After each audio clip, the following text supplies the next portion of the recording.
Hello. Got it. I'm just getting all the little details dialed in. I feel like our friend Panache right now, trying to make sure everything is happening. Okay. So You we don't have go. your backdrop. No, I don't have my backdrop. I record in the cloud. Okay. Do you have to do a permission thing for the recording?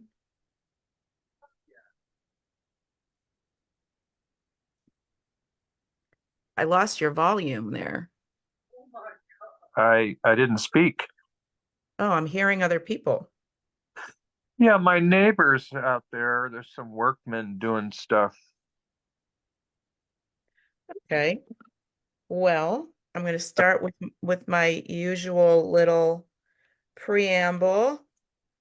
Greetings, divine mirrors, sacred, awakening, remembering, gods and goddesses, one and all.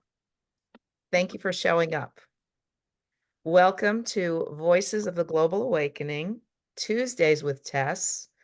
We are on episode 32, episode number 32. And today's theme topic for discussion is the grand charade. And I feel like starting with a song, if that's okay with you, before checking in. It's your show. It's my show. You can do what you want to. I can. And one thing that I didn't do last time, which I still don't know how to do, is to mute my guests until I am ready to have them participate. So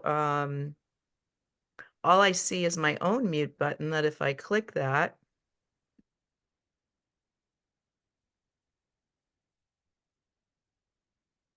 You muted yourself. I muted myself, but I don't see how to mute anyone else. And that is interesting. Okay, it's all a grand experiment, so we'll see how today goes. I'm gonna say some radical things to you, dear. Things I think it's time that you hear. Powers that be may object in the guise of serve and protect. They may see me as some kind of threat to their reign of control. Maybe I won't last too long, but at least I'll have left you this song. And the message contained in these words will awaken your soul, make you whole. Out of the matrix, into the mind, counter the clockwork, seek to unwind. Find your true meaning, know your true name. Drop into human, master the game. See the illusion, laugh at the joke, clear the confusion. Time you awoke. Shape your own reality by choosing what you think. Deliberate, methodical, accept your cosmic link. Slip into the center of the core. I forgot where I was. Feel your own connection, claim your power, start to soar. You are the one, the savior, the choice, creator, director, the viewer, the voice. Merge with the silence, conquer your fear. I love this girl. That's what I'm saying. There's only one of us here. Picture your future, challenge your fate. Take back your freedom. You know it's never too late. Life is a dream, friends, nightmare or day. You are the weaver, weave it your way. Shape your own reality by choosing what you think. Deliberate, methodical, accept your cosmic link. Slip into the center of the core. Feel your own connection, claim your power, start to soar. You are the one, the savior, the choice, creator, director, the viewer, the voice. Nice. Hello. Hey, kiddo. How you You doing? froze. I froze. I didn't freeze over here. I'm all animated and live. Well, Welcome, Stu. Welcome, Art. Nice to see hi. you both. Good. Good to see you. How is Hey, everybody? Stu. There's Stu. Stu the man. Hey, How Art. you doing? Where do Not you live? bad. Where do you live, Stu? I'm presently in a 55 and over community called Rancho Montserrat in Fallbrook, California. Cool. We hit Yeah. the big 55, did we? Oh, yeah, quite a while ago, 9 years ago. I know that feeling. Yeah. Good. And Tess, look at this woman, this shining light of glorious creativity. Huh? Yay. You're scary, Tess. You're just wonderfully scary. Oh, good. Yeah. Wow. So what's going What on? makes Tell me me about you guys. scary? Nothing. Scary is a word means uh, full of vibrant joy. You know. Ah, thank you. Yeah. Yeah. Powerful goddess energy. It's Thank you. wonderful. Love Thank, it. thank you very much. I Yeah. appreciate that. Yeah. Yay. Yeah. So the topic that just came to me for this week is the grand charade. And that is why I started with my song Out of the Matrix, which is really about piercing through the illusion of this mortal fragility and frailty and fearfulness, and really wanting to lift the veil. I think like the game has gotten out of control. And I feel like it's really time for us to share with one another and help each other remember the truth of our divinity, that Mhm. we are all the divine in disguise. And if we actually realized that, and if we actually knew it, I think that we would be overcome with such a sense of profound humility at the privilege and miracle and blessing of getting to exist. And as soon as we would extend that to ourselves, it would be a very easy next step to extend that to one another. And so that is kind of my mission at this point, which is why this program is called Voices of the Global Awakening, because I really want to magnetize an army of people who are aware of this and who are on this mission to help each other wake up and stop suffering. Lovely. Yeah. Yeah. Yeah. Yeah. And we get to keep our, unique and quirky personalities and be the original characters that we are. But just celebrate that, celebrate our uniqueness, celebrate our, um, we've all been crafted so specifically with our allergies and our neuroses and our and our and our preferences and all. So the game can still be interesting. It just could maybe exclude all the suffering that we experience in this hypnosis. Interesting. And you see that transformation maintains an individualized personality.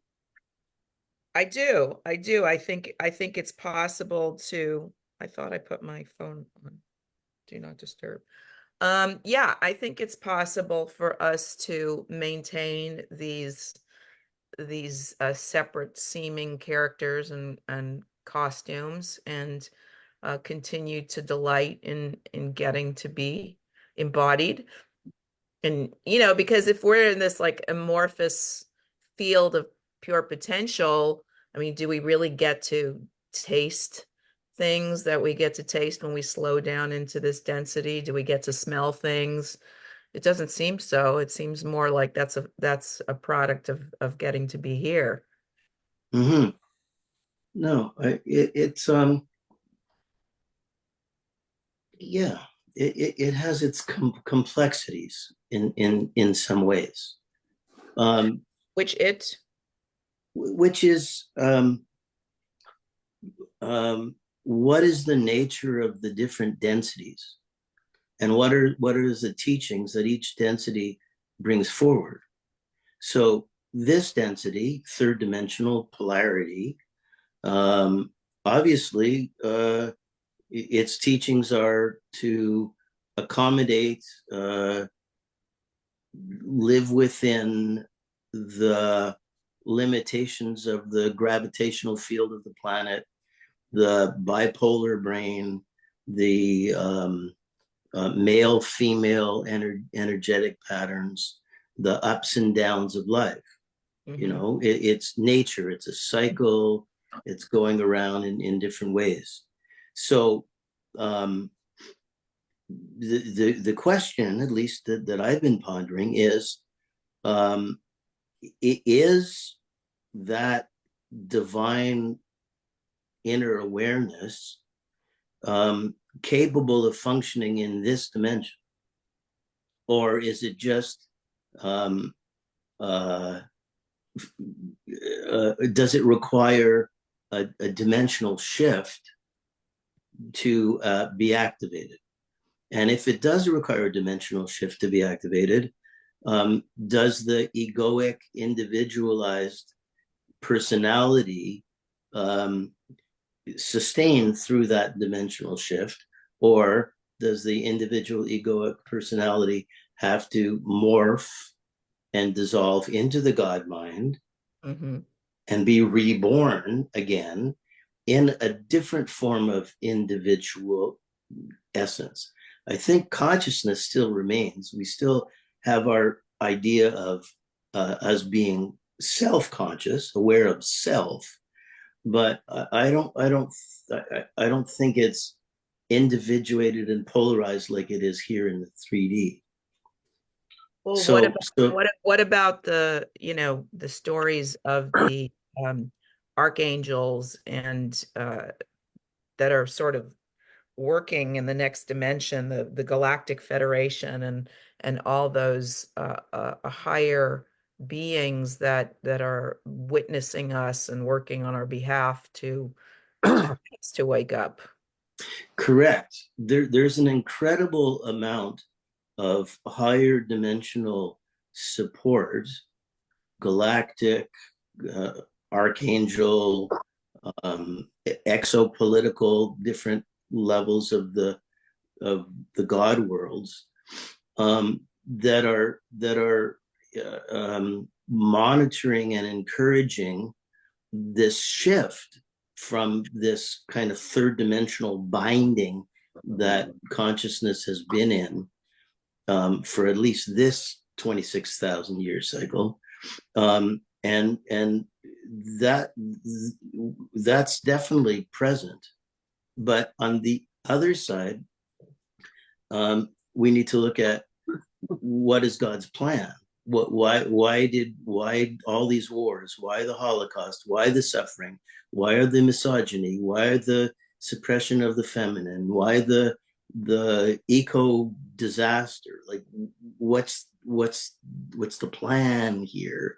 And how is that playing in to the shift of consciousness that you so eloquently artistically express?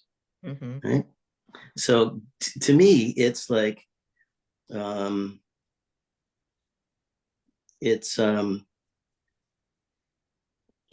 joy to recognize our divinity in the 3D, but the actual spiritual work to evolve and ascend requires a whole, not just joy. John Below said, "You don't get through with just the light. If you don't have your dark side available to you, then it's really hard to do the ascension." Right? Well, it feels like we've spent, at least I have spent a lot of time in the darkness. And welcome to the world. Yeah. And as I'm listening to you, I'm remembering an experience that I had where I was with two very, very delightful young people. Mm. And we got into a laughing fit together. Mm-hmm. And I thought I was going to die laughing. I thought I was going that the three of us were just going to go up in that euphoric space, but it wasn't them I wanted to go with, so I sort of forced myself. That's right. Jump. Yeah. Yeah. But I did have that experience that the joy was so great that it was lifting me out of this dimension. Yeah. Mm-hmm. Yeah, it's obvious, that you've had experiences of both deep darkness and profound joy. And that's what it takes, is the delicate balance of staying in the midpoint. At least I'm not pitching anything. I'm not trying to be rabbi, priest, or anything. I'm just telling you what I think. That it requires that midpoint. You could play one on TV, Rabbi. Yeah, I could. Sure. What do you want me to do after 6 days? Yeah, no way. So it's like, the being in the what I call the neutral place between divine joy and divine darkness. It is like that's the little secret gateway, not overloaded on one side or the other, but equanimity and midline centered, and all your chakras open, and all your heart pouring love into the field. The thing that you said 1 week or two ago, lots of things that you've said have really resonated with me. I appreciate hearing your perspective. You said, all I want to do is stay inside my field. I don't want to go out of my field. I don't need to go outside of my field to be alive. I just want to stay in my field and live life from that center. And that's a beautiful thing. I haven't heard anybody say that to me before. I didn't know I said that. Yeah, you did. Trust me. I'm therapist ears. I hear everything. Oh. Yeah, no, that's really beautiful. And that's really kind of in some ways what it takes is to find the center point in our souls, in our hearts, and radiate a positive intention for the rest of the world to find the same thing. You know, the world is really in an interesting way, and the people that do have an inner light and an inner wisdom and a calling to be of service, they're really valuable. You know, I think it's tremendously valuable. Yeah, because I mean, different people are going to be drawn to different Yeah. teachers. And I just started listening to this guy. His name is Ryan. Let me see if I could find it. Ryan. Well, I can't remember, but his thing is called The Unseen Ally. Okay. And he describes who we really are, like when you were saying about the core, who we really are is pure awareness, and that our ego is our student. Mm-hmm. That's okay. I like that. I like that too. Yeah. Yeah. Yeah. So the I- student can be ornery, and the student can be dense, and the student can be unruly and troublesome and yeah. argumentative and Yeah. all this. But like coming back to the awareness, coming back to that Mm-hmm. space beyond words, beyond Mm-hmm. explanations, beyond Mm-hmm. you know and that is where our peace is, and we can Mm-hmm. just access it with every in-breath that we Mm-hmm. take. Mm-hmm. In-breath, we can bring ourselves right back. That's right. Yeah. That's right. There's a number of different models that discuss the same thing, the essential soul core conscious awareness versus the conditioned egoic experience. And the model that I vibe with the most now, and models come and go. So it isn't about being attached to any of them. You just have to learn from them and then let them go. The models that I like is the the early Dzogchen model, Tibetan models that I'm deeply studied in. And what they say is that, I'll see if I can get it right. If you take an image of a river, right, and you put little boats on the river, and you sit on the bank and you're watching the boats as they're flowing down the river, you might think that that's all there is, boats on a river. But what you don't see is the force and flow that's carrying the boats on the river. Right? So they say the mind is a moving mind. The mind is always moving. It's not sitting quiet. It's always moving, like the boats on the river. But underneath the moving mind is the essential awareness, the empty mind, the open mind, the essential mind. And so it isn't like, I mean, again, different models, different ways. There's the consciousness, and the ego is the partner, or the ego is the student. They say there's the moving mind, and inside, at the core of the moving mind, is the still mind, the source mind, the essence mind. And the way they describe that mind is with, I think, two qualities: emptiness and light, luminosity. And they say that the emptiness and the light are like mother and son. they're inseparable. You can't have emptiness without having the light, and you can't, or the luminosity, and you can't have the luminosity without having emptiness.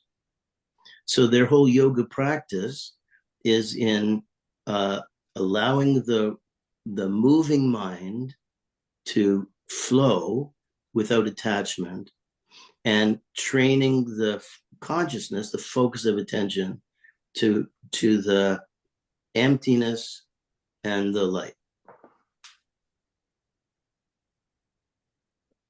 So it's almost duality. It's not one thing. It's two things. Two. Correct. They say it's two qualities, but they put this little hook in, and they say it's the qualities are inseparable. That's the word they use. They're like one coin with two sides. Mm-hmm. It's a unity, but it has two phases. Mm-hmm. So they're not saying it's duality, emptiness and light. They're saying it's an inseparable bonding of emptiness and luminosity, emptiness and light. Well, it's almost like the infinity sign. Pretty much so. Yeah. It's one thing. And that midpoint in the infinity sign is that point I was talking about earlier, that still point in the center of this wave and that wave, right? And like on a personal note, if I could be joyous all the time, I would be, but it's not my nature to be joyous all the time. I'm not the light of the party. I'm kind of just Arthur. So I've had to find other ways of getting to the place in my heart that I want to be, that isn't over effervescent and not effer-depressant, but just like sits in that mid place. Yeah, well, I mean, contentment or peace is, to me, I'm going to say higher. I don't know if that's the right word, but state of joy, of bliss. It's a quiet thing. It's not, because laughter is not sustainable for over a long period of time, and even if you smile too long, it starts to hurt your face. So I feel like it's a more quiet kind of a joy than that I am aspiring to. At the same time, as I'm on this path and I'm on this journey, my ego, I suppose,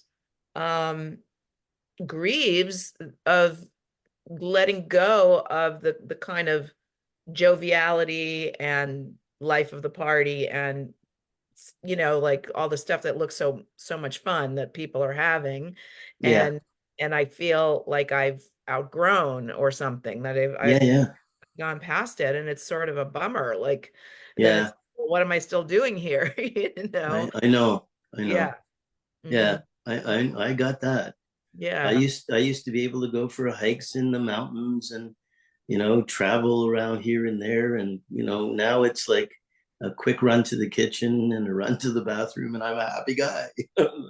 What happened to that? Do hikes every day. Yeah. Yeah. Not every day, but I have a mountain that's about 6-minute drive away that I love to climb up to the peak and back and down. And then I also have a very active community that I'm living with. So I played pickleball this afternoon with some of my community members, and I have tennis, and I have a swimming pool to swim in, and a jacuzzi, and there's a 9-hole golf course. So it's kind of hard not to be active here where I'm presently living. Cool. Nice. It is cool. I'm kind of interested, though, to see if I can somehow initiate them being more creatively communal and not just about sports that you keep score and there's a winner and a loser and stuff like that. I'd just like to I'd like to take them into a more deeply creative sort of place. So maybe that'll happen. Mm-hmm. That's a good goal. I like that. Yeah. Yeah. You know, it seems like um most people that are not on this kind of a path that we are talking about are really afraid of intimacy. And so it's like sports is a way to be social, but to keep it light, like to keep it at a certain place. And even to get creative is potentially to drop in to a deeper place that, you know, people start to get a little like, I don't want to go there, you know. Mm-hmm. Well, I don't intend to settle for that. I mean, if it can't happen here, then I'm going to create it somewhere else. But I find that while I love athleticism, and I love fitness and I love being active, uh, there's something about uh, sharing deeply and potentially even emotionally with uh, with one's peers is provides something that playing sports doesn't for me. So I'll create it one way or another. You should know, Art, that Stu and I met in acting class in Hollywood about 32 years ago or so. Wow. Really? Yeah. Sweet. Yeah. Sweet. Hmm. That's sweet. That's lovely. Hmm. Hmm. It's good to have old friends still Totally. hanging out. Yeah. Yeah. We could all take a deep breath Hmm.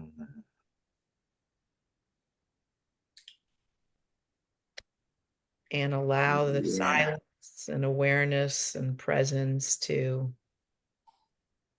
fill us and guide us into what may arise next to share about. I'm curious about Art. So Art, you said you're listening with therapists' ears. So I assume that means you're a therapist. So I'm No, quick that. I bought these at Walmart. They were five for $1. Therapist ears. You're a Therapist comedian. ears. I thought, yeah, I can't complain. Yeah, no. Yeah, I've had this amazing experience. Um, there's been blessings and curses throughout the whole journey, but about 10 years ago, um, I connected up with a local naturopathic doctor, an ND, and he was looking for someone to do counseling with his patient, his clientele. And I have a background in psychology. I worked in the medical system in what's called Child Psychiatric Assessment Unit. Wow. Yeah, in with Vancouver General Hospital and Children's Hospital. I did that for 5 years. So I was trained in what's called assessment intake. Um, we would communicate with the doctors and the nurses and the teachers and all that stuff. And but that was like when I was in my early 30s, a long time ago.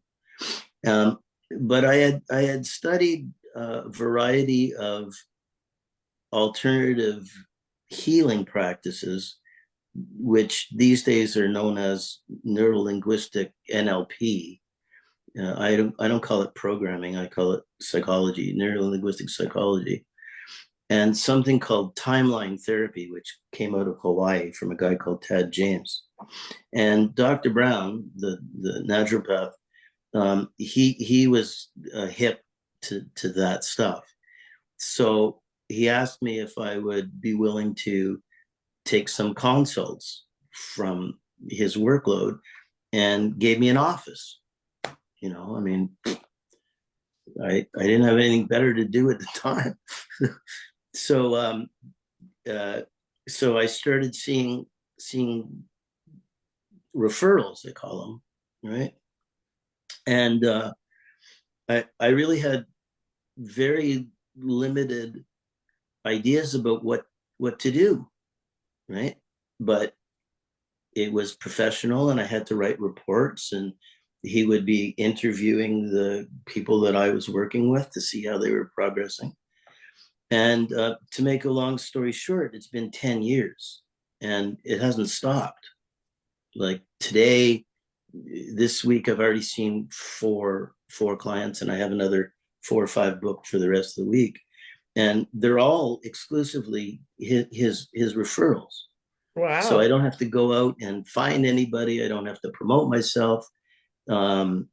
He has this line where he says, "Go see art." And people say, "Who's art?" He says, "Just go see him." That's awesome. It's awesome. It's unbelievably awesome. It's a blessing. I'll have what you're having. I want that. Yeah. This is really good. Mm-hmm. And I started to try and do a 1 hour sessions, and never could complete a session in an hour. They were always 90 minutes, always on the button 90 minutes, And so I said, well, my sessions are 90 minutes. And it's like 10 years later, 90 minutes, everything wraps up. It's all ready. The client's emotionally ready to go out, and out they go, So And are these children? Are these what's that? These are children? No, these are everybody. Adults, men, women, families sometimes, mostly adults that, all ages, all ranges, all types, all challenges. And so I kind of had to improvise a skill set that would be short term. It wasn't like long term, see a therapist for a year. It was like 4 sessions over a month. And in a month, I had to get them past their blocks, resolve some outstanding issues that were upsetting them, and move them on their way. Right? It was like, I'm just pass through, give them what I can, and then send them along, without any attachment. And I found that what I call family of origin, experiences with mother, father, and early family wounds, pain, were at the core of almost everybody's stuff, no matter what their presenting problem was. How's mommy? How's daddy? And I developed a couple of interesting, I call them processes, to help resolve deeply embedded mommy and daddy issues. and it works really, really quite well. Awesome. Yeah, surprising. And so I'm more of a teacher than a therapist. Like, you come in and because I realized very quickly that you, as a therapist, you can't get anybody to do anything. The nervous system and the brain, they're designed to have boundaries and to not have anybody push you around, right? So once I saw that I couldn't get them to do anything, I realized that what I could do is I could teach them how to do it for themselves. And as soon as they started healing themselves, then everything took off. That's terrific. Yeah, Yeah. that's It's really, really, really amazing. Mhm. Yeah. Mhm. And I mean, I could go on and on about my work for hours because it's fascinating.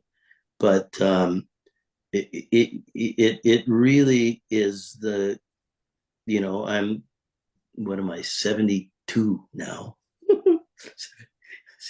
A 25-year-old in a 72-year-old body.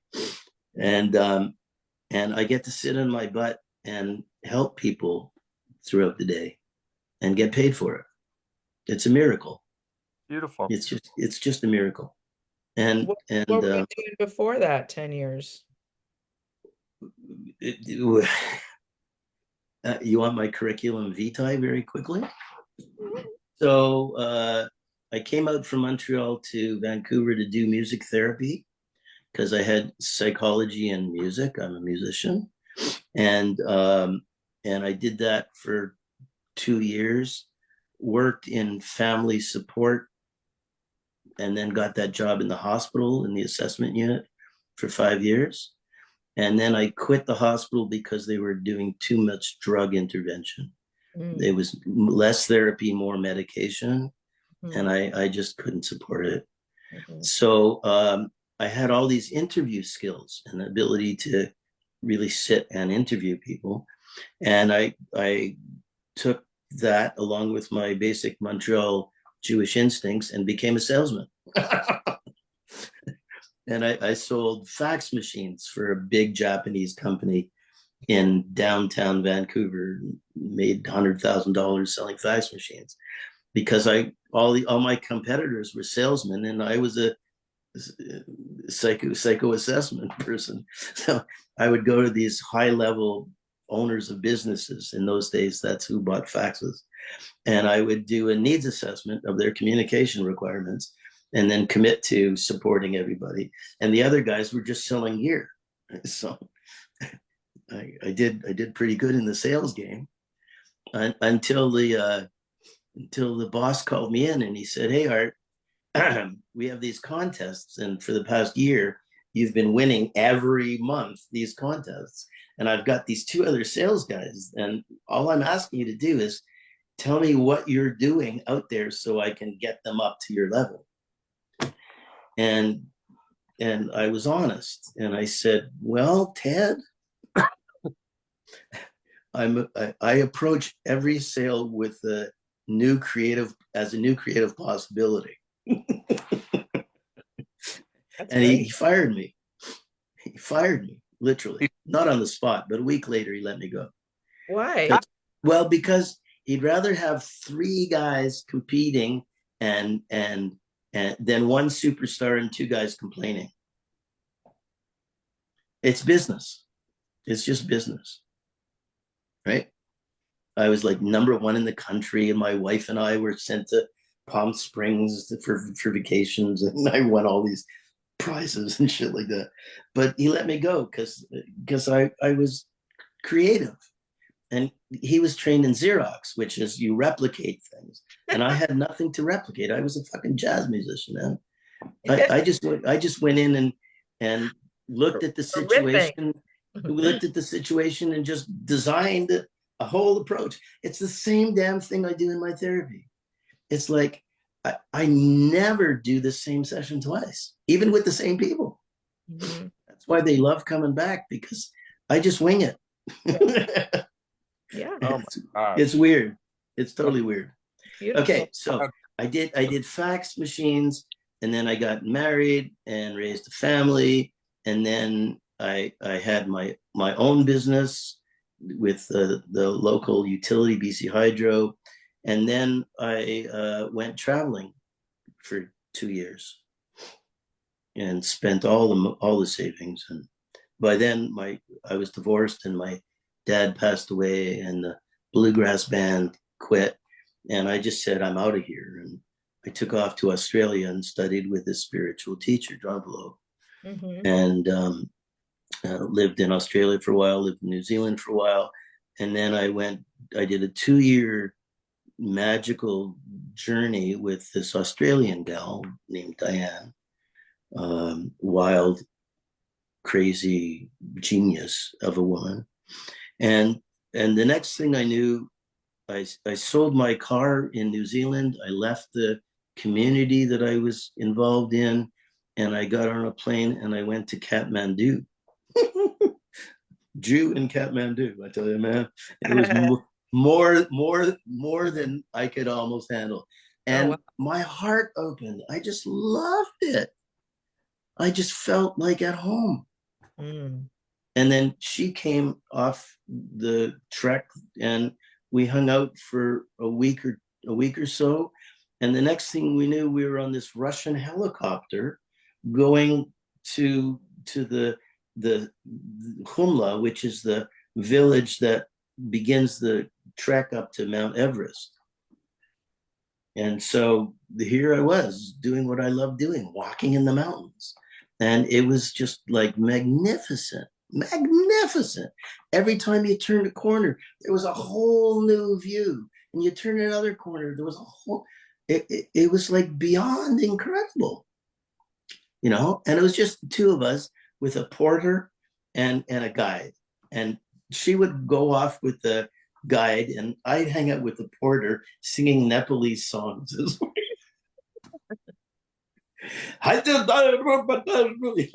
And we couldn't speak a word together, but he taught me these songs, and he's carrying all our bags like this gigantic thing on his back with running shoes, and he's walking like a little pussycat. Like I'm watching every step and learning how he's balancing and carrying himself. It was magnificent. Wow. It was cool. And then we came back, had a week off, and then we had a dream. This is the story. I don't know if it's true anymore, but it's the story. Is that we both had a dream of this mountain, this holy mountain, right? And we went to we're in Kathmandu, right? We went to the bookstore and we asked people about it, and they showed us this book about Mount Kailash and this holy mountain in Western Tibet that you couldn't even get to. They had just opened it up to the trekking companies a year before, just opened it up. And what do you know? We went outside of the tourist area and found a professional trekking company that could get the permits to get people there. And we did a 2-week supported trek where the Everest thing was just a guide and a porter. Now we had a whole friggin' team, people carrying tables, people carrying food, people carrying who knows what. And we walked up the Karnali Valley for 2 weeks, which is magnificent, crossed over the border to Tibet, and had to deal with the Chinese border guards and all that chaos. And we did this, it's called the Kora. It's circumambulation, because the mountain, and this is a story I was going to tell in the first thing, and it's here now, so I'm going for it.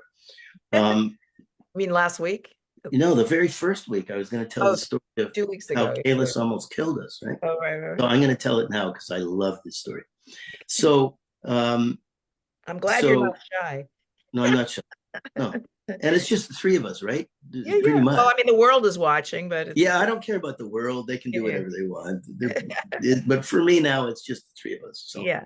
We're all friends. I can do my shtick. Okay, so so the mountain is not a mountain. It's an energy field. And it's considered the holiest and most profound energy field. It's considered the navel of the planet, right? And it's and the pilgrims spend years walking to it, and then 3 days to walk around it. Nobody goes on the mountain because you can't approach that energy. It's you just, there's a circle, they call it a Kora. You walk around it, right? So here we are. We finally got there. What happens to people who approach it? Do they evaporate or something? It's just these are highly spiritual people. Yeah. We're talking like really like, you know, and they just the rule is you don't go to the mountain, right? But we're an Australian and a Jewish kid from Montreal. We don't know the rules that much, but and here's what happens. So the mountain is considered Shiva, the seat of Shiva. Shiva in the trilogy is Brahma, Vishnu, Shiva. Brahma is the creator, Vishnu is the preserver, and Shiva is the destroyer. And you need all three elements to have reality go. Because if you're just creating, and if you're just preserving, and if you're just destroying, it doesn't work. But if you create and you preserve and then you destroy, then there's space for more creation and more preservation. So Shiva, even though it's like considered the negative aspect of the Godhead, is actually very profound and very powerful. And this energy field is considered literally Shiva consciousness, right? So I just have to put this little bit in. We were delayed at the border for some reason. Our trucks didn't come to pick us up. So the mass of the Tibetans had already walked around. We were 3 days late. And the only people that were doing the walk now were the granddads and the little kids. So there wasn't a lot of people around. And we had a team. We had a guide and cooks and porters. And in that time we had yak drivers, these Heckle and Jekyll, I call them, because they look like Heckle and Jekyll, you know, from that cartoon. And they would throw stones at these big animals. And so we were so enthralled at being in this energy field the first day, right, that we told the team to go ahead and make camp so that we could like casually experience what we needed to experience, right?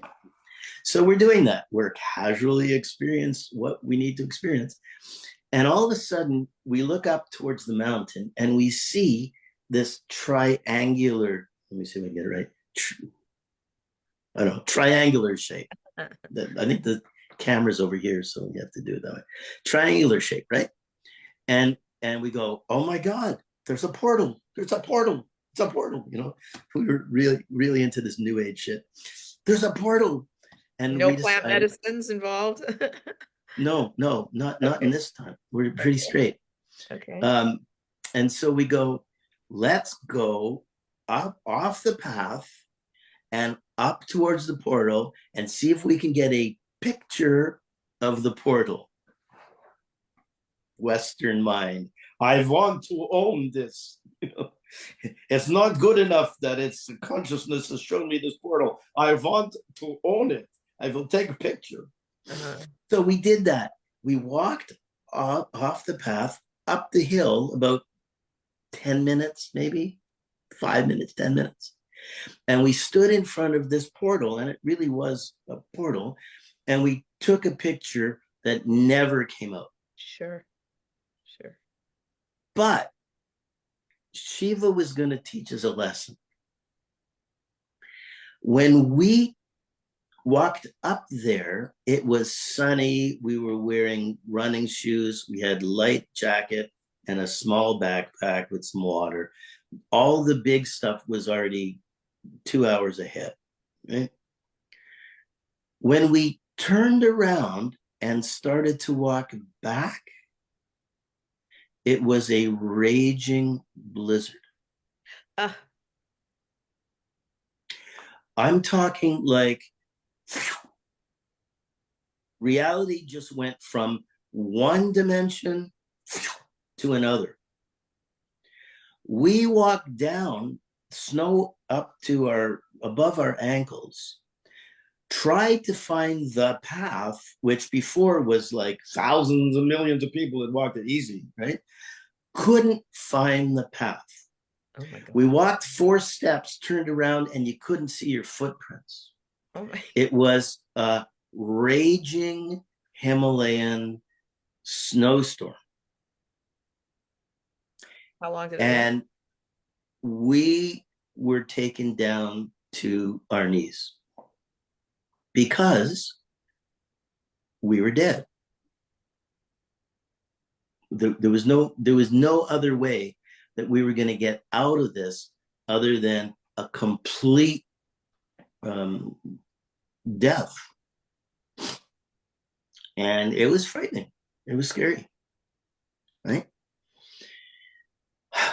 So we kept on walking a little bit in the way that we thought was the right way, because what else are you going to do? Sit down and freeze? No, we had to walk. And in the blinding snowstorm, there's this little bit of light up there, right? And we walk towards the light, very mystical. In the blinding snowstorm at the peak of death, you find the light and you walk towards the light. And what the light is, it's a yurt. It's a Tibetan friggin' yurt. Just in the middle of nowhere. In the middle of nowhere. We had never seen any other yurts. There was no possibility. Everybody just walks around. There was this yurt, and it was real. And we lifted the door, and inside, it's like fused in my mind. There's this central fire pit. There's benches all around, and there's people.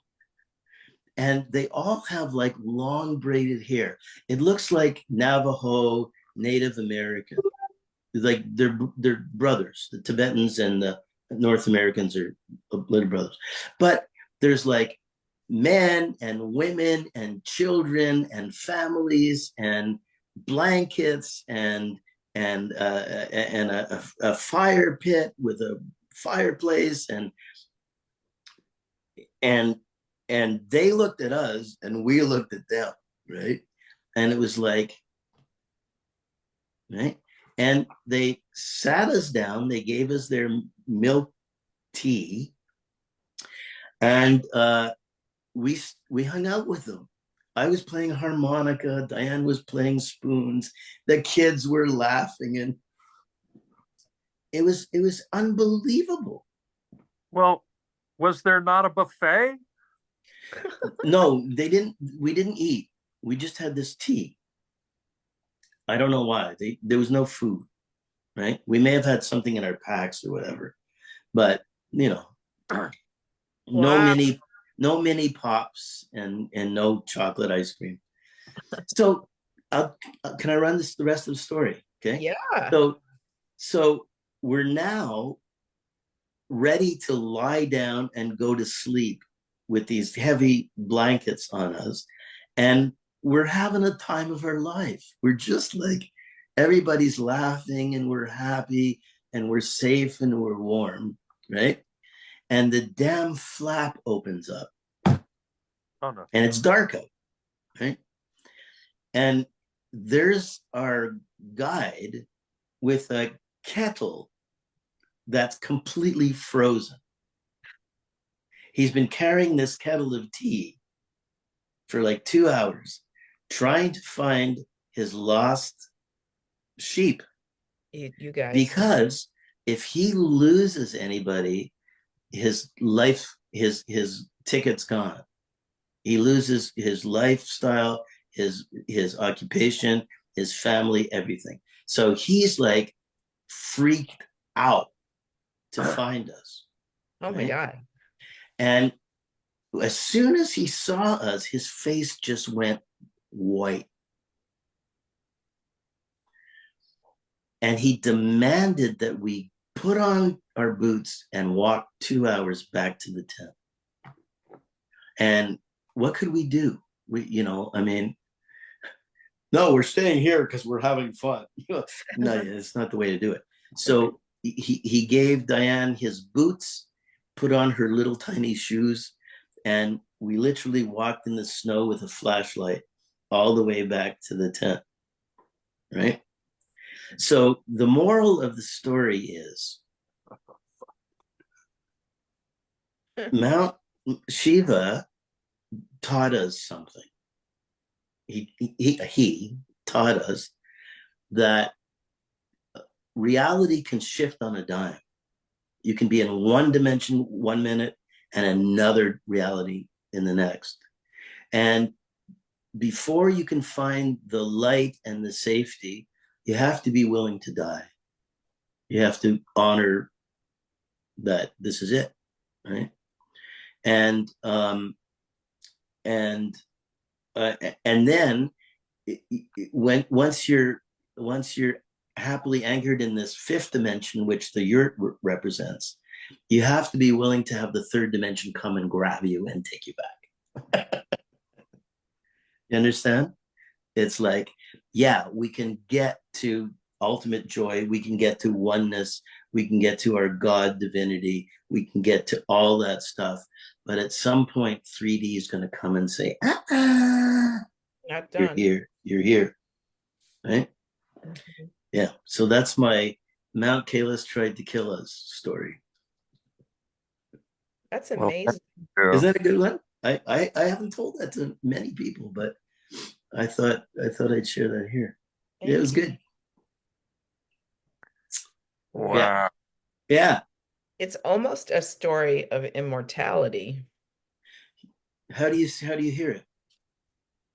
Well, it's like this fear of death that we are programmed with. Mm-hmm. Potentially is an illusion, and there's this other side. Mm-hmm. Once we surrender to it, mm-hmm. that is like, oh, I'm still here, I'm still yeah. Me in a form. Yeah. All this that I was afraid of is just a portal. Yeah, it's just a portal. It's just a portal. Mm-hmm. Mm-hmm. Yeah. Abraham Hicks would describe death as a pet door. A pet door. Yeah, you go through the pet door and you seem gone, but you're on the other side of it, still in your form and just having you're in a different right space, you know. Yeah. John Velo describes the shift out from 3D to 4D. He says, it's like you're a baby.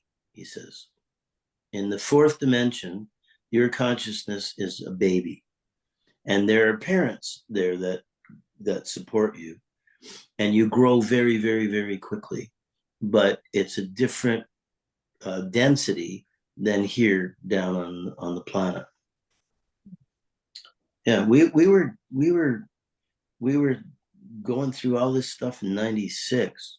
It blew me away. I didn't have, I had an openness to it, but I didn't have the content about this dimensional shift and stuff like that. And when you got back to the tent, what was the weather? Was it? Oh, it was still blizzard. 2 hours away. Oh yeah. Oh my God. Totally blizzard. Yeah. Wow. Yeah, it's true. I was headed somewhere else. What was I doing? Sorry. I don't know. It's okay. Oh wow. Wow. Yeah. So those 2 years were magnificent. We did a lot of traveling.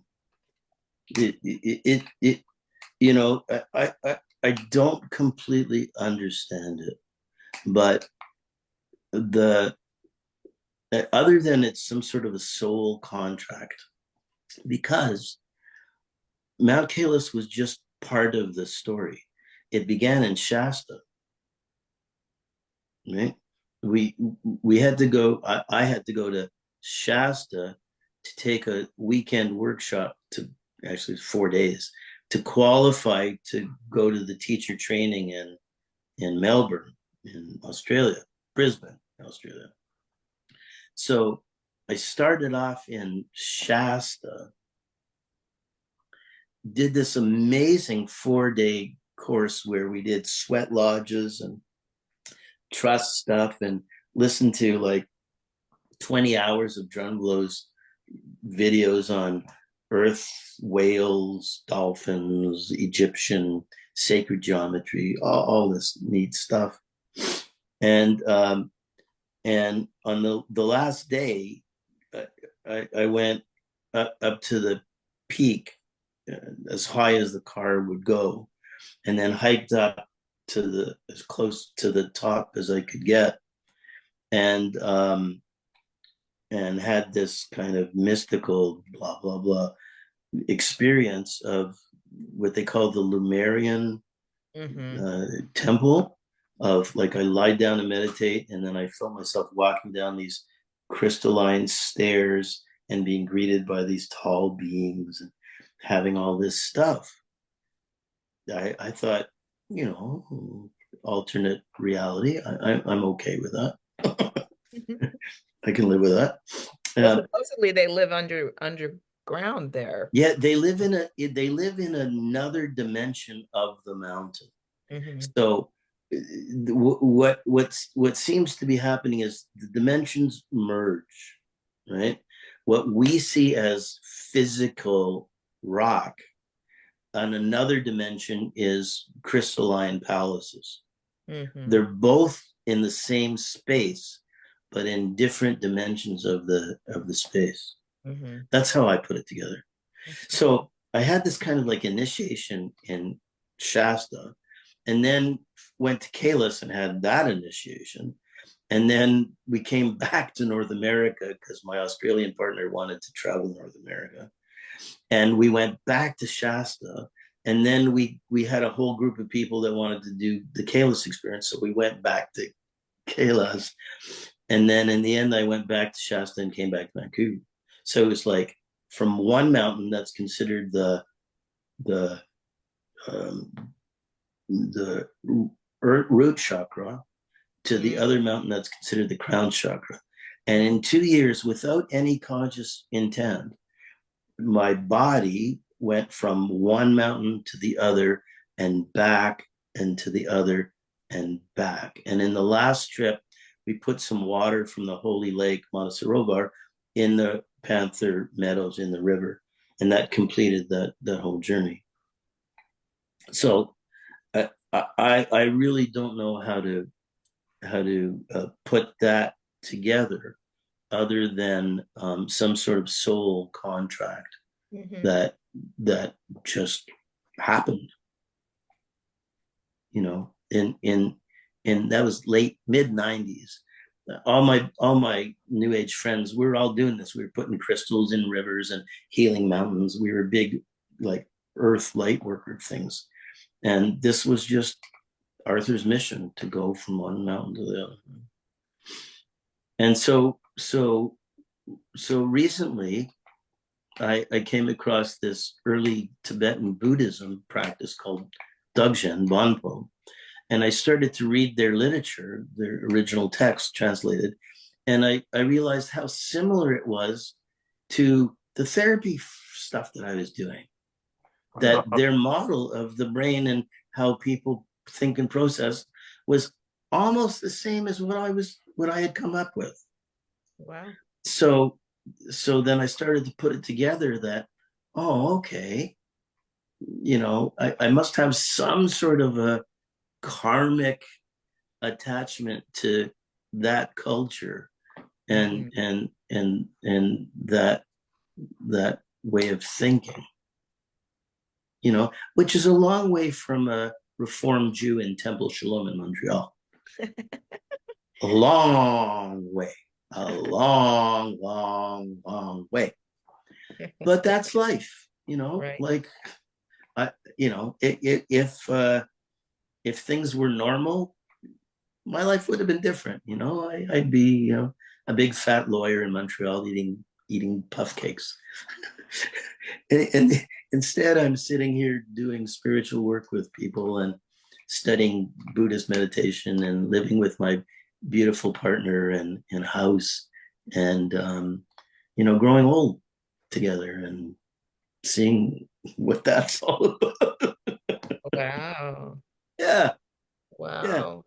Yeah. it's Well, my, fun. my sense is that you're not done yet, that there's another piece to this I don't know. journey that may. I honestly don't know. What I'm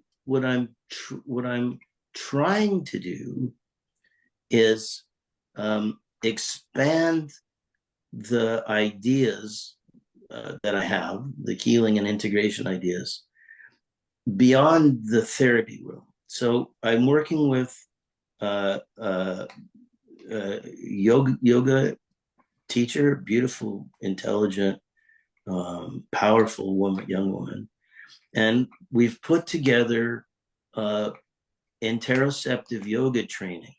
There's a website, theshiftyoga.com, and we're doing workshops, or we've done one, we're planning another, and we're to give people a chance to go beyond stretching and all this external yoga thing. And the idea is, take your mat inside.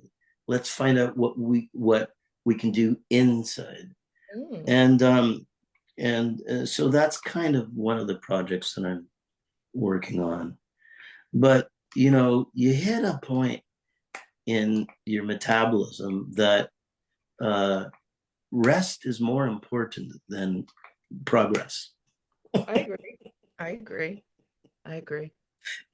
And it's frustrating as heck, because I'm a Sagittarian and I drive to create projects and stuff like that.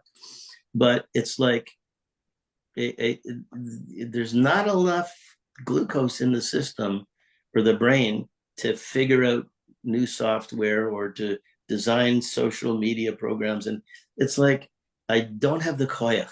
You know what that means, right? I don't have the koyach to do it. Mm-hmm. Well, So is it koyach or is it genuine passion? Because no, I I mean, we think can have all kinds of ideas about things we want to do, but if there's not a fire in us to do it, then um, you know, it can just there's be. there's there's a fire. I think there's a fire. I really think that there's things that humanity needs to get. They need to understand the power of imagination. They need to understand how the frontal cortex projects images, and how to work with our mind to project the images that'll help evolve the planet and heal the planet. And the same teacher that I studied with, I read one of his books recently and learned something that blew me off the map, because he said there's two organs that project images: the brain and the heart. Hmm. So your heart is a movie camera. It's a movie projector. It's sending pictures out into space. And I've taught my clients how to do that, how to be able to monitor and kind of control the images that their heart are sending out. And there's been a lot of really deep healing that came out of just that little tiny insight, right? And if all of us could realize that the moving mind is always going to be moving, but the heart can send positive images out into space, into the world, right? Okay. That we might be able to change something here. Well, We you can might do be. that from your bed. What's that? You can do that from your bed. You can do that from anywhere.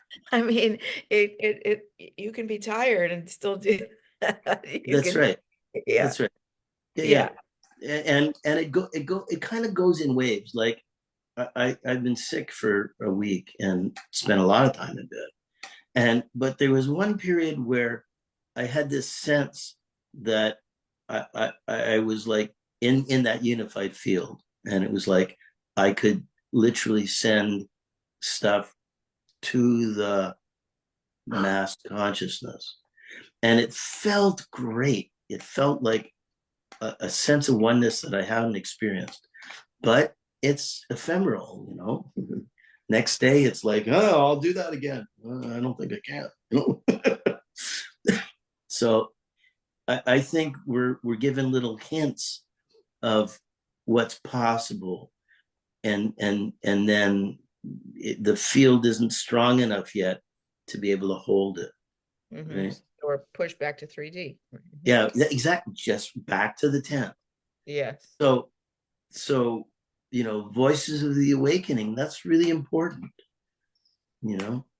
But at least my reality is that I can't sustain the yurt all the time right now.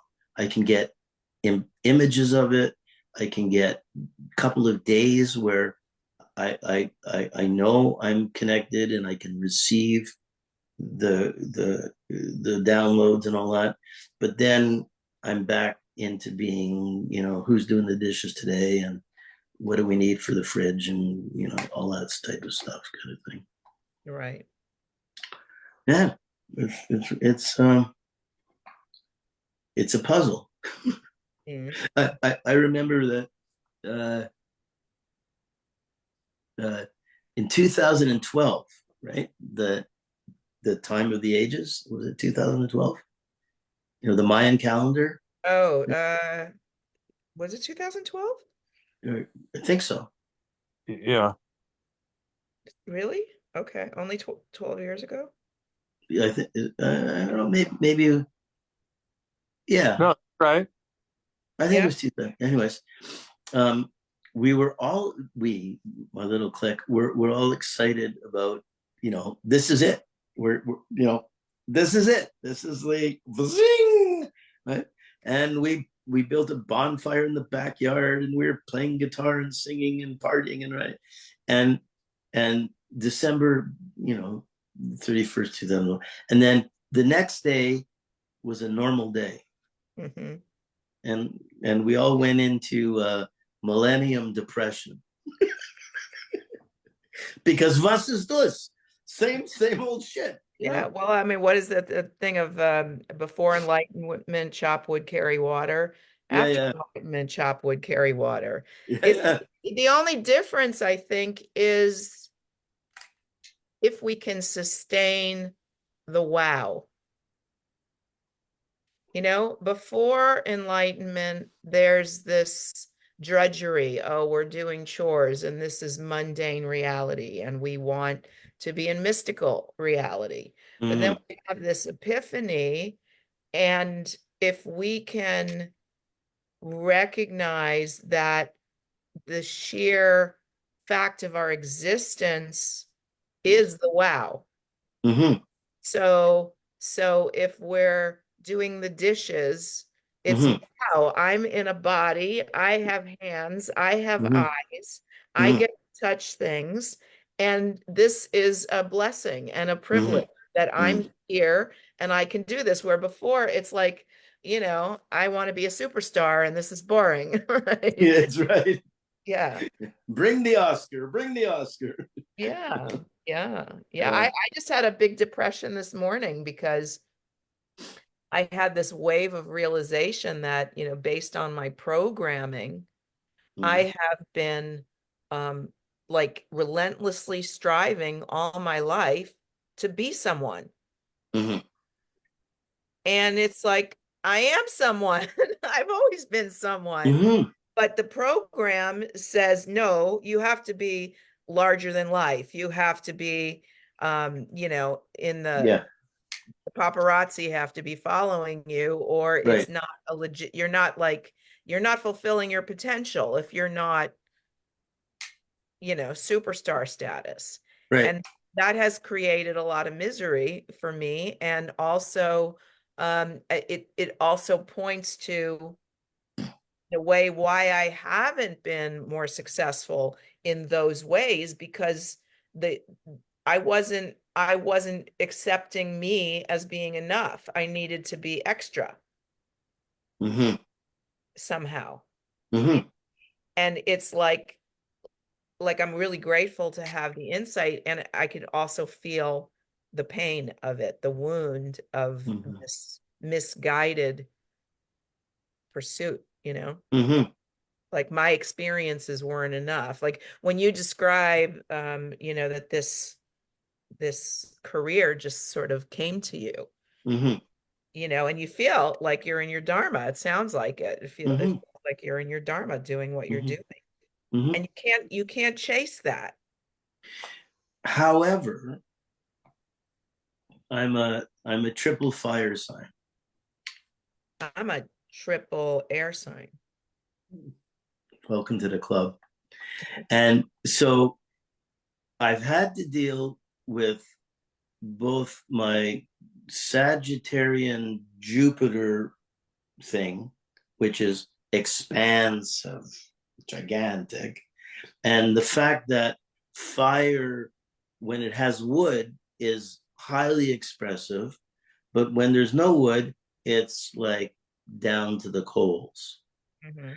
So on some level, you would call it mini manic depressive. But for me, it's just the fire nature. It's like I get these enormous ideas of how to impact the world. And it all makes sense. And I design a new website and do all this stuff. And then the wood goes down and it just goes right. Which So I'm suggests saying that in relationship to your Jupiter expansive fame, fortune, I'm nothing unless I'm, visionary, visionary, all the things. yeah. So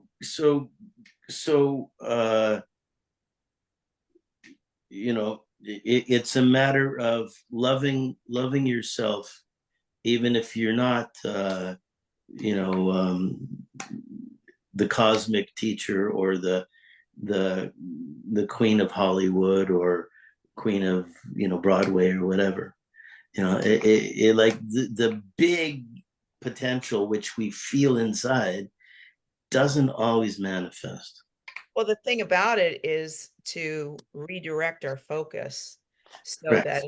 it is all about loving what we're doing and not so much about who's watching and what they're getting, not getting out of it. So when you said, Mm-hmm. so I was Mm. taking notes, you said, um, said something about humanity needs to get. You said humanity needs to get, and it's like this concept of need, Mm-hmm. I think, is what drives our neurosis. It Mm. doesn't, it's like God is, that the source intelligence is on it. So it's like what we need to get. It's what we need to get. It's not necessarily what anybody else needs to get, because everybody's on their own mat and everybody is following their own, you know, uh, Mm-hmm. mission, Mm-hmm. whatever they think it is. And to the Mm-hmm. degree that it is, a labor of love versus a labor of angst, I think it makes all the difference about whether it's successful or not, Yeah. you know. Yeah. No, I completely agree with that. Yeah. Yeah. But like as you get older, the externalization of our dreams, it changes a bit. Right? If I can keep my partner happy, and I keep my clients happy, and I can keep the naturopathic doctor happy, and I can keep my neighbors happy, and I can keep myself happy, then I'm doing a damn good job. It's like, Amen. Amen. you It's know, micro, macro. It's like think yeah, think yeah, locally, act locally, right? yeah, So, yeah. and in Judaism, we have like peace in the home, peace in the community, peace in the world. And Mm-hmm. it's our own little micro. Mhm. micro world that we are cultivating that, Yeah, and from there it can spread because we're emanating that frequency. that's It's, right. because so many people that I've noticed, this fascinated me watching the conscious community for decades now. Mhm. And like so many people driven to deliver their mission and for the most part are not embodying their mission. Exactly. Yeah. Yeah. Yeah, because the urgency to reach out takes them off their center. And so they're not There's being the peace or yeah, there's I don't know, man. There's so many challenges with messaging today, you know. I mean, anybody who has any skills can present a program to the world. And as I scroll through my feed, I guess I'm an old cynic, and I go, by what authority do you, whoever you are, say, you can heal trauma for $7? You know, I've been working in NLP for 40 years, and I've just touched the surface of it. And people are giving certified NLP practitioners $7. It goes beyond any measure of sanity. You know, everybody's selling. I don't know who's buying. Like, is anybody buying all these courses, or are people just selling stuff because that's the way that they want to present themselves? I don't know. I just get confused by it all, to tell the truth. Right? it makes me not want to throw my hat in the ring because it's That like, look at me, listen to me, buy what I have to sell, and it's exactly, like, exactly, yeah, exactly. it's It Babylon. It's the That's market. right. It dilutes the market to such a degree that the people with life experience, the people with chutzpah and willingness to share and have empathic emotions and sophisticated feelings, right? That should be out being teachers to the world, go like, how am I going to put myself out there when there's 500,000 people saying the same thing? Well, Like, but the other side of it is that everybody is in their own reality. And so if somebody has a passion to share something, mm, and every pot has a cover, like, kind of thing. So if they do, then there's going to be people that are going to be drawn to what they're offering, even if 50 other people are offering the same thing, but energetically they're going to resonate with right. that. And that, I mean, because we can use anything as an excuse to stop ourselves from expressing ourselves one way or another. I'm not as good a singer as somebody else. I'm not as good a musician as somebody else. I'm not as good a speaker or I'm not as pretty or whatever it is. And so it's like we're dead in the water before we even try because we think there's no space for us. And yet Mm, this, the world, I wrote a lyric in a song.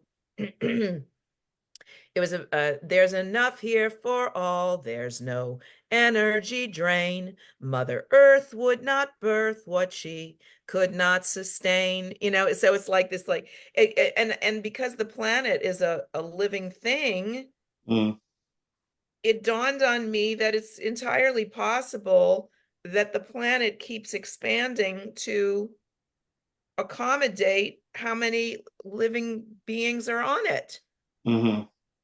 you know? Yeah.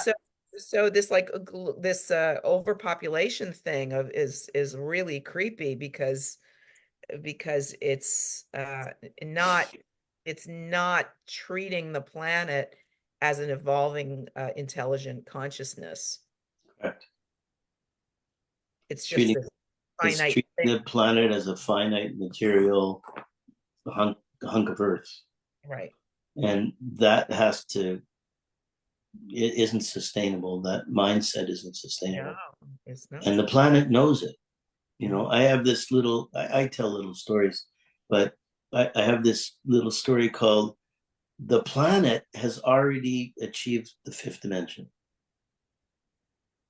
and she's waiting for us to get up, get a ticket, and get on board. Right? The the the consciousness that's holding us, that's holding all these humans, right, has already ascended, and it's just our well, it depends on how you want to look at it. It's our attachment, our stubbornness, and our ignorance that's holding the whole ship from taking off, so to speak. Yeah. Yeah. And so voices of the global awakening resonated with me even before I kind of clued into your energy, because um, that's a medium of of bringing information to people that we're all trying to figure this out. Nobody's, any better than any other. Right. You have a piece, I have a piece, Mr. Schreiber has a piece. I don't know where his piece is, but it's somewhere there. Driver. Yeah, Stu, where are you going to, buddy? So we all have a piece of this, and so I if I can find time on Tuesdays to hang out with you guys, I love it. I don't want to talk so much, Thank you. but I was working all day today doing a lot of listening, so I kind of felt like it was time to blow some air. Awesome. So Well, you just said something that made me think of one of my songs. May I sing it? please, what key is it in? I don't know. I don't know my keys. Okay. Like the sections of an orchestra, we are woodwind, brass, and string. Together we make music. Together may we sing. Our voices blend in harmony, our heartbeats keeping time. And the sound we make is beautiful, all part of God's design. The world is just an orchestra, each instrument unique. No matter where we came from or language that we speak, each has their separate line to play, a necessary role. And the tones we add so naturally contribute to the whole. If we could hear the orchestra and recognize our parts, we'd honor our sweet maestro and play with all our hearts.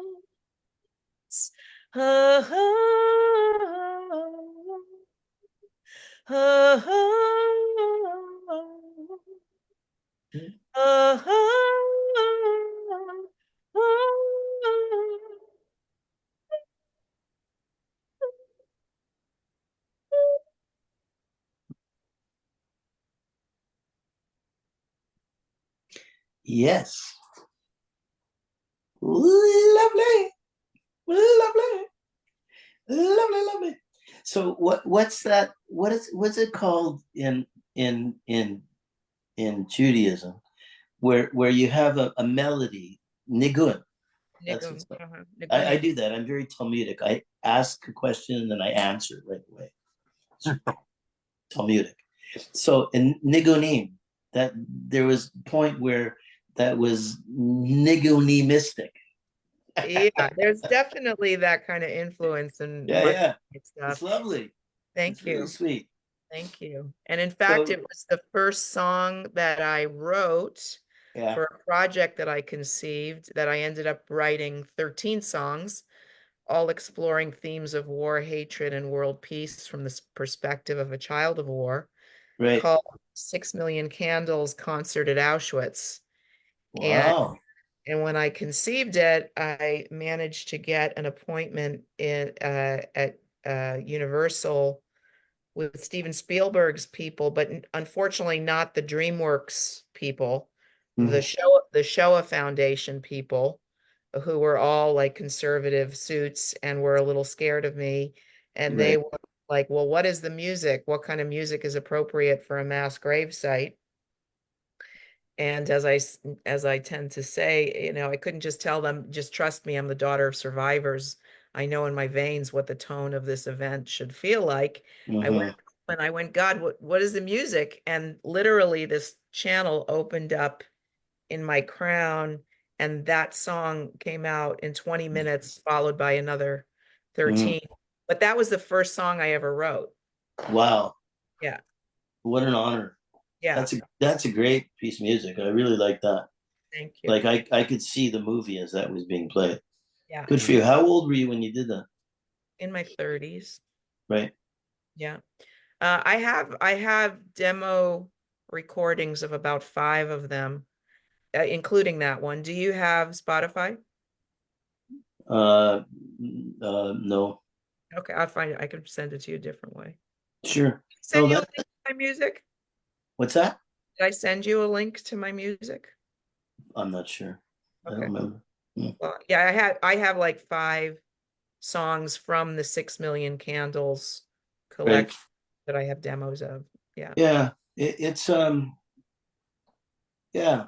It's to me it's significantly beautiful, but the rest of the culture, you know, they don't have the same depth of character. I don't think, kind of thing. Oh, well, I don't know. I don't know. Who knows? Uh, Stu, Yo, you've been holding such beautiful space this whole time. well, I was until I had to get up and get myself something to eat because I was so hungry. Uh-huh. Understood. understood. Yeah, Yeah. but no, I love Art and his stories and his experience, and I kind of could reflect on my own situation here, and based on what I was hearing and stuff, and I realized that I am profoundly professionally unsatisfied and bored, and I really have so much to offer my fellow human beings with my passion for self-expression, and I'm like almost completely an untapped resource. So it's you know I don't know, and just kind of being with that and see what I manifest, or what I can come up with or find or do, because I'm just like I'm totally untapped, totally underutilized, and Yeah. really bored as fuck. Yeah. So So what? So everything has to begin with the first step. So what do you see as the first step in tapping into your utility?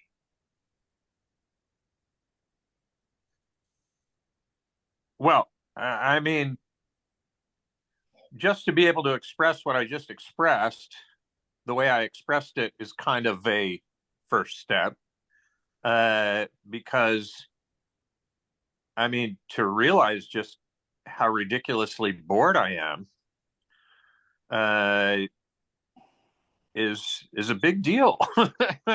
It's a big deal. I mean, I did a Google search or a yeah Google search the other day for theater teachers, and there were a lot of positions that were listed for teaching theater in a number of different places. I mean, and I could move. I'm not married to living in this particular location, and the space I've been in these last 5 months or so is kind of depressing. The amount of time I spend in this space and how it plays on me. So that was an action, and I'm in a men's group that I recently spoke up, and people took note of my courage to talk about what was missing in the men's group for me, and I am planning to go again this month, and not only now that I've laid the groundwork of what's missing for me, I could be the instigator of it happening this next time. But it's really all the same thing. My background as a performing artist and as an actor and the many years of study I put in, it kind of seemed like for decades it's just been um, invalid because I don't have a Hollywood career.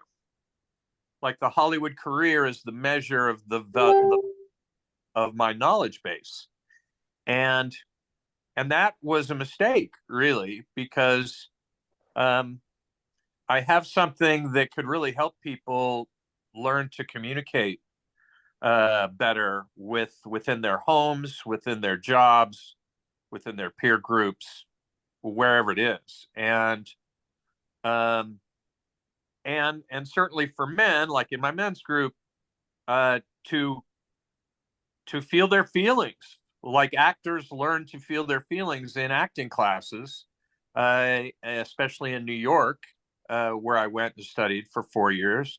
Um, so there's just all different kinds of aspects of the training that goes into becoming a well-crafted actor that can help human beings that don't define themselves as actors, that just want to be better communicators, and or maybe they don't even realize that they want to be, but I could show them how important it could be and how valuable it could be to them, in their confidence and in the value they are to their family and their community. So, um, I think I know who I am in this sense, and I think I know what I have to offer, and um, I think I just need to be more bold, as you say, even taking action, finding actions to take to, even if it means giving free samples of my work, um, at theaters or whatever, at community centers. I don't know. Uh, I just need to start doing it and do it uh, free to begin with, if necessary. Right. Sounds like a good plan, my friend. Sounds great. I just have one quick question, and I don't want to open up a hornet's nest or anything like that. Oh. But you ready for it? Yeah, no, I don't think I have any hornets' nests around here. So, Oh yeah, well, there will be in a few minutes. So, hey Stu, how do you deal with the disappointment?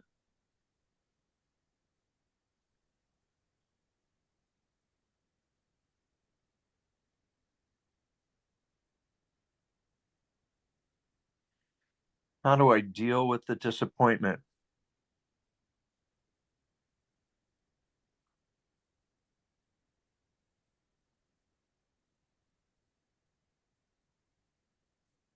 Well, I mean, I guess I haven't been dealing with it. I guess I've just been doing my best to. How would you like to deal with the disappointment?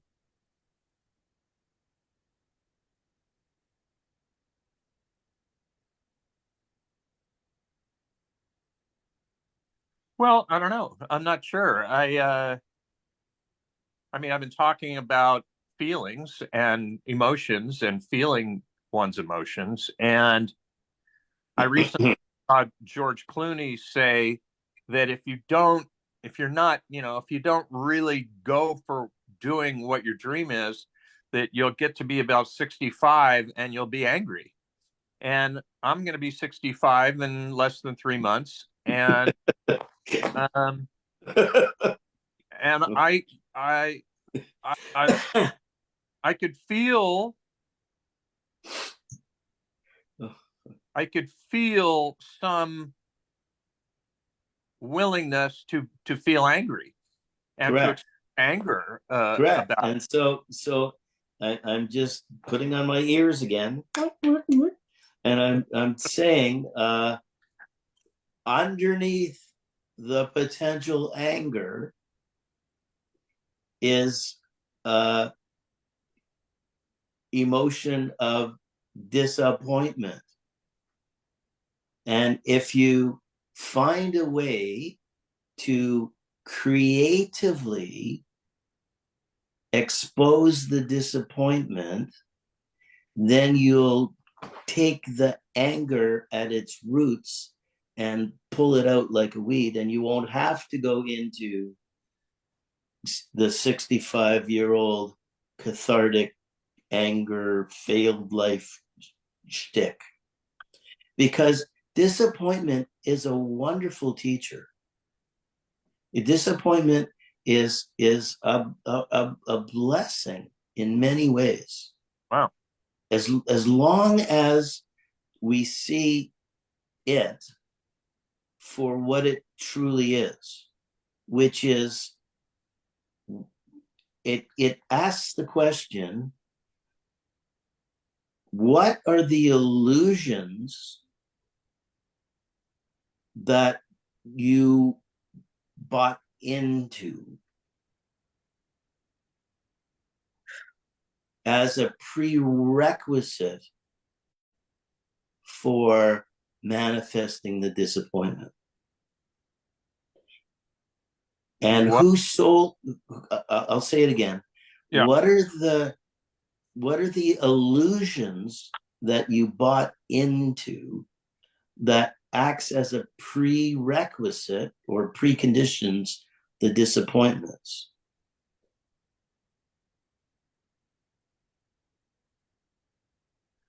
Um, It's an inquiry. It's a Talmudic inquiry, right? yeah. What did I think? What was I thinking that created me at 64.9 Nine.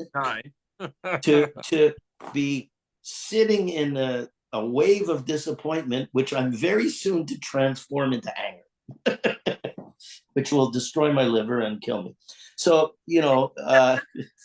it's like, it's like, what's the illusion?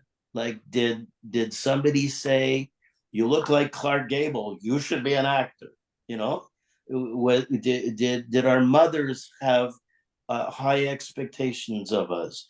Did our where did this vision of you as the Hollywood hero come from, and what are the illusions that you bought into that end up being 64.7 on the verge of disappointment and anger? These are questions that we all have to ask ourselves. Yeah. Well, I recently said to someone that I think my mother was starstruck. Um, and I think that to her I was Family a of origin, star. man. It always comes down to family of origin. Say that again. I was going to say that before. Yeah. I Um, didn't say that again. I missed the last part. Your mother, what? my mother was starstruck, Right. and I mean, when I was 19, I got cast in the lead role of a musical that was done in a black box theater at Cerritos College in Norwalk, California. And I was the center of attention, and I was the center of the story, and I was singing, and I was dancing, and I was playing out scenes, and I was the star of the show, and I had a ball. And from that point, it was like, oh well, I'm supposed to be a theater major, obviously, and so I became a theater major at Long Beach State, and I ended up doing lead roles in a couple more musicals that were of country western kind of feeling at all three of those, and four productions of West Side Story, and moving to New York and studying acting, and then accessing my emotions on a deep level. Right.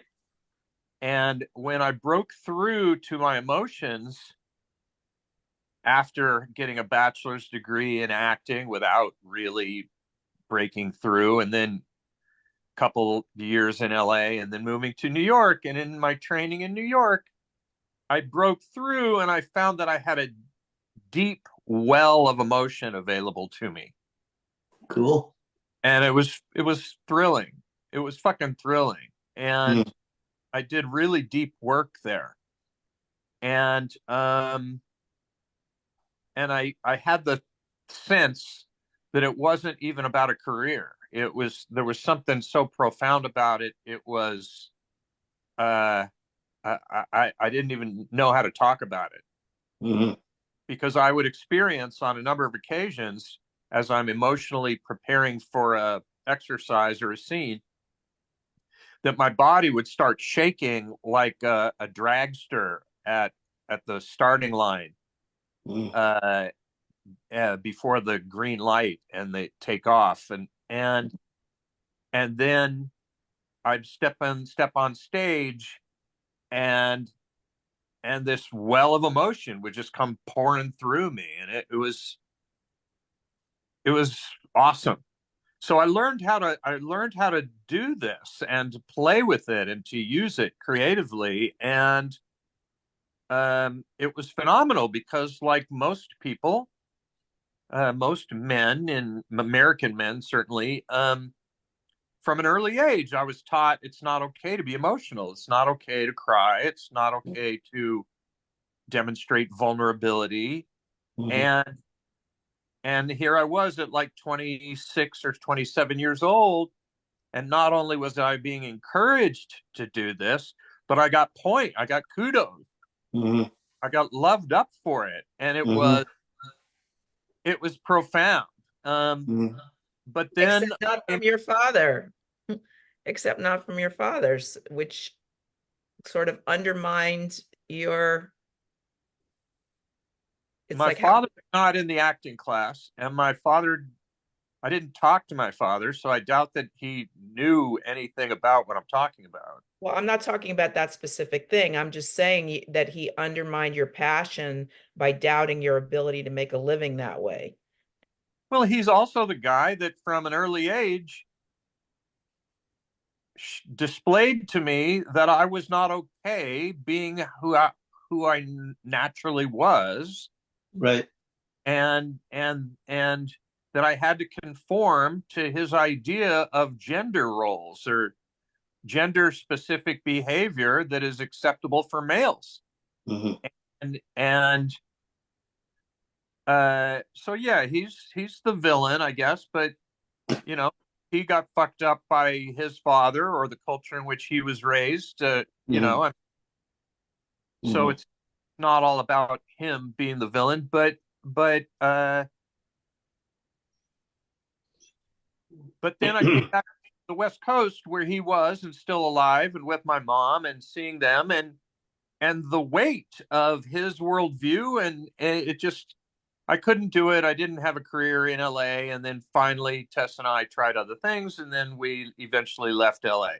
And now my parents are dead. Her parents are dead. And we can do what we want.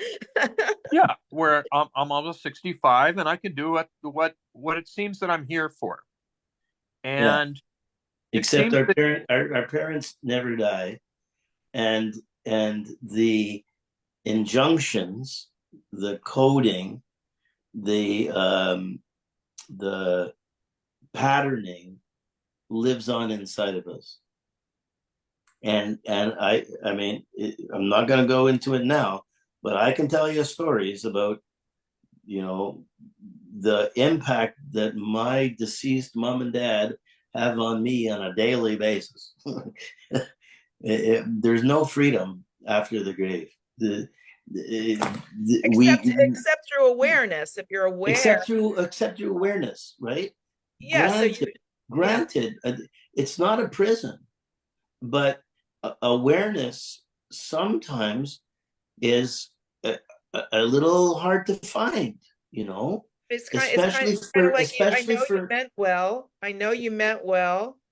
what? And this is my passion, and I'm going to do it now. So, thank you for trying to protect me. And now it's time for me to live my life, the life I want to live. Right. Correct, correct.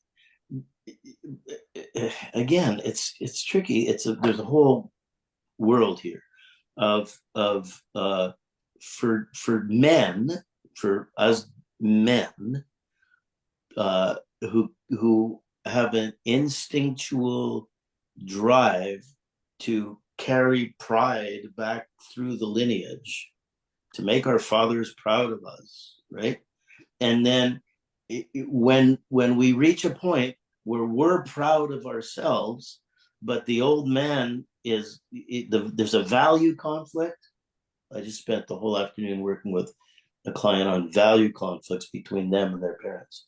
Value conflict where we have joy and pride in ourselves, and look at what look at what I can do, and the parents' values deny it.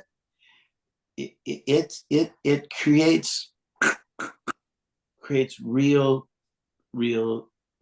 challenges. Freddie Right? Mercury had that with his father.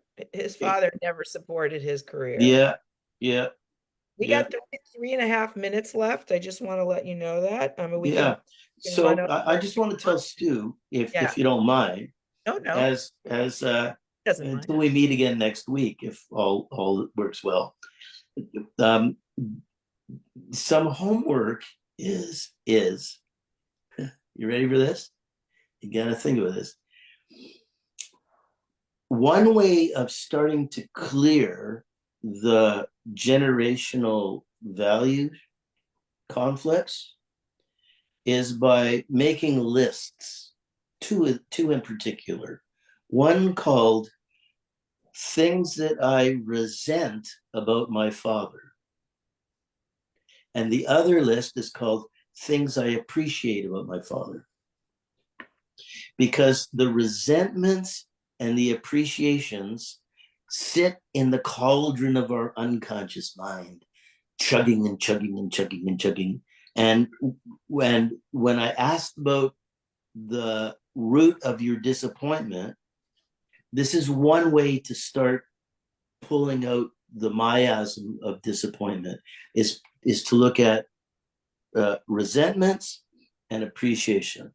And I ask my clients to make a list of 10 and then to read them like, oh, I resent you for not trusting me. I resent you for not acknowledging me. I resent you for uh, uh, getting mom upset when I resent you. I resent you. And then read the positives. I appreciate you for this. I appreciate you for that. And then read one resentment and one appreciation back and forth. And what that does, that I do a lot of work with polarity. This is the negative polarity, this is the positive polarity. And when you go like that, it neutralizes them. Powerful. Yeah, it's phenomenal. I've got a bag of friggin' tricks. I've been doing this for 10 friggin' years. Well, I could it makes sense. It makes sense because otherwise it's just this like, just a mishmash of unspoken resentments and denied appreciations. indictment. The ghosts of our fathers' values will haunt us to the grave. Aha. Mhm. You know, you do the work, or the work does you. And I tell you, you know, the three of us are here for a reason.